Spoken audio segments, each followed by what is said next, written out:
I'm from New Jersey and I'm proud about it. Hi, Save Jerseyans. This is your blogger-in-chief, Matt Rooney. As you know, we've been going around the state of New Jersey as part of our Save the State House operation. We've been to districts 1, 2, 38, so many I'm starting to lose count. But here we've come a little closer to Brian and mine's home here in South Jersey. We're in the 7th legislative district today. Not traditionally a Republican battleground for legislative elections, but this year is going to be very different. It's Cinnaminson Day. Is that what it's called? Cinnaminson Day. They have it on an annual basis. It's a big fair. As you can see, there's hundreds of people, probably more than that behind me. People getting face painting, balloon making, everything that's fun.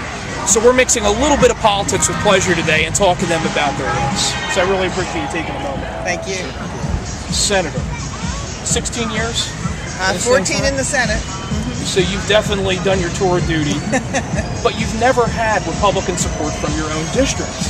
You've always had Democrat legislators. I have always had Democratic Assemblyman Lodgman in the Senate, and this year it's going to change. I mean, we believe we are going to get both of these great candidates in, and the reason is that A, they are great candidates, they're working hard, they have a great story to tell, they are good, strong fiscal conservatives, which of course is what we need and what people are responding to, and we've been redistricted a little bit, which doesn't hurt. It's made the district a little bit more red, a little more competitive, and I know a lot of people around the state on the inside and watching from the outside think this year's going to be a pickle. And I think part of the reason is because you guys have business experience.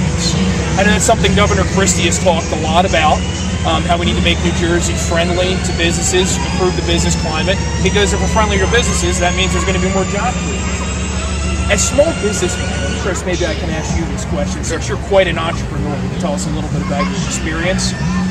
What is it that Trent has been doing before the Christie era that's made it so hostile to people coming here, spending money, and hiring taxpayers? I think that's a pretty easy question to answer there. Obviously, I'm a business owner. We have hundreds of jobs my family has created in New Jersey. And the simple answer is taxes. They've increased taxes 112 times in the last 115 opportunities that Herb Conway's had. Troy Singleton, more of the same. So I'm excited to represent the 7th District, and basically we're going to keep taxes down, we're going to keep government small, we're going to cut red tape, and we're going to make New Jersey a much more friendly environment to do business in. Mayor, you have the benefit of having business experience and having been, you've worked in municipal. Everybody knows that municipal politics is the best experience to figure out exactly what it is people are concerned about, from trash collection all the way up to the bigger issues like property taxes. What about that experience is going to inform you when you begin working in Trenton? Well, you're correct. The experience I've had on the council in the last 4 years in Mount Laurel, being mayor for the last 3 years, is eye-opening. You realize the state has these regulations that make no sense whatsoever, that municipal government has to agree with and work with. It puts us under the gun. It actually pushes us down to a level where providing services becomes a difficult task on a local level. And I'm looking forward to go up to Trenton and bring that knowledge, removing that red tape out from underneath the local governments and allow them to operate the municipalities in a more efficient way. And the state doesn't do that right now. We've done it in Mount Laurel for the last 3-4 years since I've been on council. We've cut the cost of government. We reduced the size of the employees in the township without cutting the services. And that's important. We want to get up to Trenton and bring that type of atmosphere to Trenton and cut the cost of government and be more efficient. We need to do that because local municipalities were being taxed. Property tax owners in the state, I mean, we all know it. Property taxes are way too high, highest in the nation.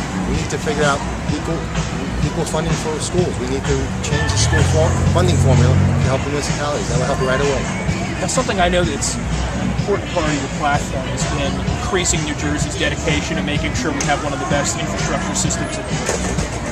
Something we hear a lot from our readers, and especially some of our readers that lean towards the other side of the aisle, is, okay, Governor Christie and the candidates on his side of the aisle, they're running on cutting spending, cutting taxes, but also improving our infrastructure. How can you do both? And that's what I wanted to ask you. When you go door to door, when you talk to people, candidate forums and fairs such as this, how do you explain to them how having a great infrastructure, but also being fiscally responsible, those aren't mutually exclusive things? You're absolutely right. It's not. If you cut the cost of government, naturally then it'll free up more money to do the things we need to do in this state. You cut the cost of government, it cuts the cost of doing business in this state, which then will cut have additional jobs and cut the cost of living in this state. That's what we want to do. We want to go in and review how we provide the services we need in the state. And we're going to find money in those locations and bring it to the infrastructure we need. We also need internet technology to be improved in the state. We all agree on that. We want to also help with the small business owners about health care. We want to bring the health insurance down. How do you do that? Well, Diane Allen, Senator Allen, has been there for many years. She has great ideas, but being a minority, she hasn't been heard. And we're looking forward to help Senator Allen's ideas to move forward to help the taxpayers of the state. And Senator, that's a great place to go after that excellent answer. Since you've been in Trenton, since you've been fighting a good fight for a while now, why should people listening to this video in other ends of the state, all the way down in Cape May, all the way up to Paramus, why should they care about District 7? Why is this so important? I'll give you one bill that's an example. I have a bill in that would cap spending on the state level. Put it in about 8 years ago when our profligate spending really started, and of course it just got so out of hand. If we had passed my bill back then and capped state spending, we would be in such great shape right now. We would have a thriving economy. But of course, the other party wouldn't put it up for a vote. Still won't.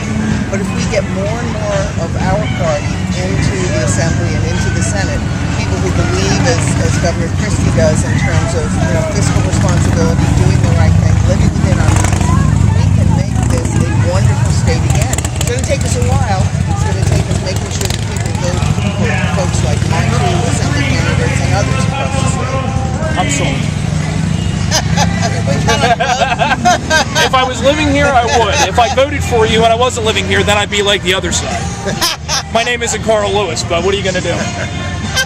Listen, it's been a real pleasure. And the final question I want to ask you, Chris, people watching this, whether they're living here and they can get here to help you knock doors, make phone calls, or whether they're all the way at the other end of the state and they say, that Chris, he's got an honest face, I love his platform, I want to help him, but I can't make the drive, don't want to pay the tolls. How can they help you? Where do they need to go? What do they need to do? One of the easiest resources you can get any information or any resources on our team is thedianeallenteam.com. Hit the website. We have people that are making calls every day. Signs, obviously, if they're able to make it down here.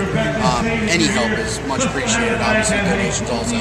As we can use any friends or family anywhere around the state, they can call them and let them know. It's very important. This is such an important election. And we're going to provide all the information on our website. Thank you. So, Senator, future Assemblyman, thank you so much for taking time away from the fair.